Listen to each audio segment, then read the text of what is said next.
G'day friends, Andy here. Today I'm going to edit a photo I took of some joggers on South Mission Beach. The raw file looks like this, and the finished image will look like...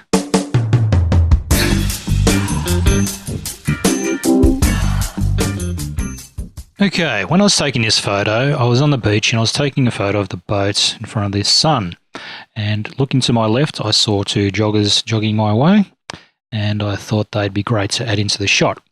So this is what I came up with, and so the original thought is, it's hazy, misty, and I thought about this crop down here, a sort of a square type crop. But having another think about it, this crop here is kind of what I'm after. So what I'll do is I will put those settings in there. We've got that sort of crop, which in the greater scheme of things kind of looks like that in the photo. Right, so what do we do now? Oh, well, the first thing we might do is think about what profile we could have on the shot, which changes the colours. So profiles, you can hover over them and they can change your photo substantially. I mean, that's nice. It's a good profile. Just looking through the profiles down here, we could get a magenta type profile. Well, that's great. Does it exist in nature? Possibly not. But I think I'm after yellow today. So what does that look like? Looks pretty good. Or there's a cross between the two. A bit magenta, a bit of yellow. So if we put that down and tone it down a bit to about there, that's great. So I'll close that. And thinking of that yellow kind of sunset, this is actually sunrise, but it could be sunset type of a look.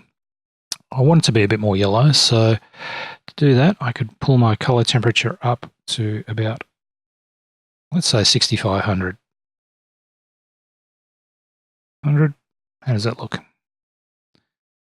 It looks pretty good. And I might bring my magenta tint up, see how that looks. And it's interesting. That's interesting. Give myself a bit more room there.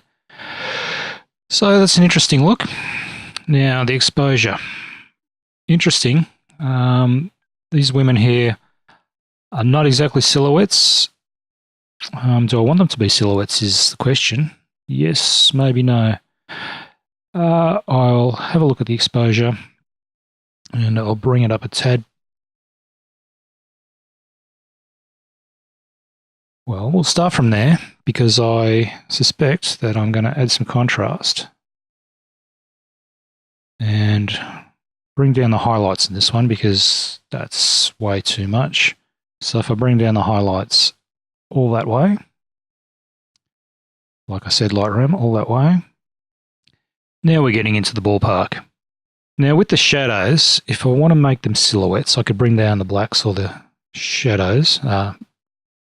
If I want to make silhouettes here, I can bring down the shadows or the blacks.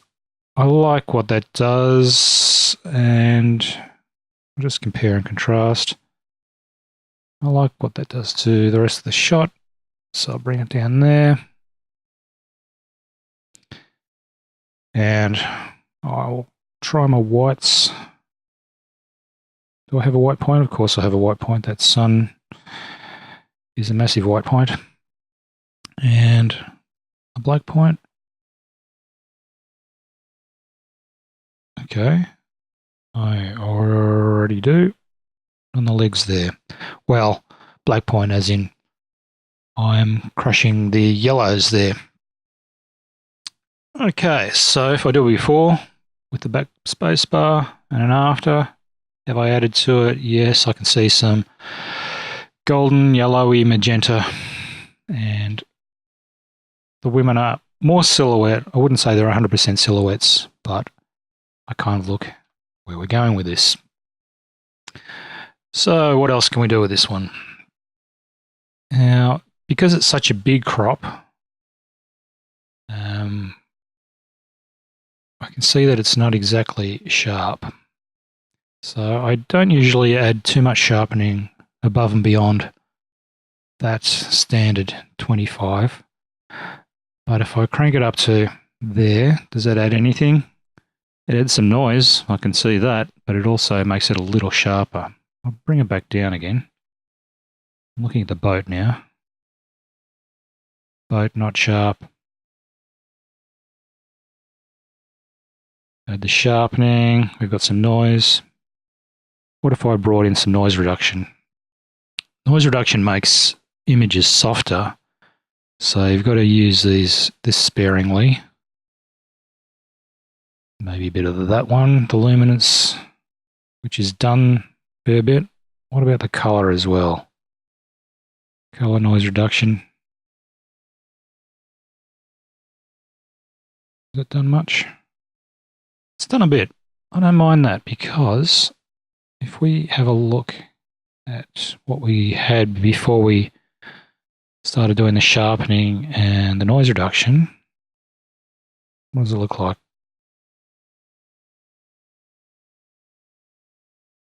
Okay, we've kind of got a soft look. Now we've waiting for Lightroom to catch up there. Yeah, we've kind of got a sharper, more defined look with a bit of sharpening and a bit of noise reduction. Doesn't always work that way, and this time it has. What's happened here? Yeah.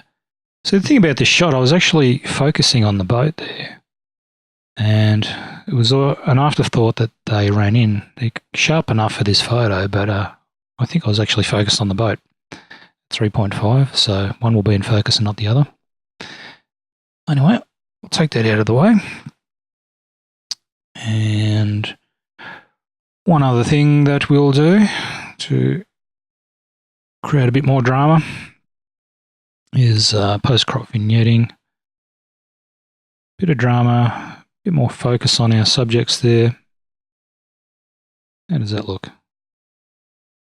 That adds a bit, certainly does. And now we've got this warm, dreamy sort of effect. Still not sure about that person there, but I kind of like the photo. And what if I actually crop them out? How would that look? Yeah, it has its own charm, but on this occasion I will have that there. And so what do we think of that? Yeah, I kind of like that. It's kind of nice. Just one other thing. I notice for the first time ever I haven't used dehaze. What would happen if I did? Because we've got a hazy sort of morning over the sea there. So I'm going to add some dehaze and see if I like that more. That's a lot.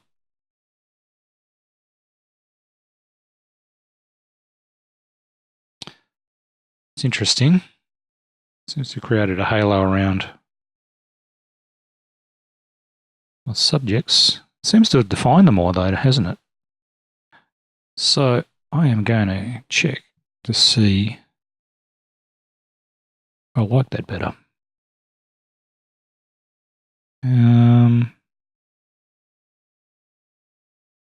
Let's have a look. Dehaze, once Lightroom catches up. You can do it, Lightroom. I like that a lot. Now, do we still have a white point? I imagine I would, seeing that that sun's in there. This is for maximum contrast. This is why you create a white point and a black point. I have white points and black points. And now I've got my silhouettes, and I've got that golden sunrise, which brings our eyes into sharp focus, because having a look at the original, to me there's no real sharp focus, even though that's the brightest part where your eye should go to. And our after shot is that I like that shot. I like it a lot. And there you go. Hope you like that, and thank you very much.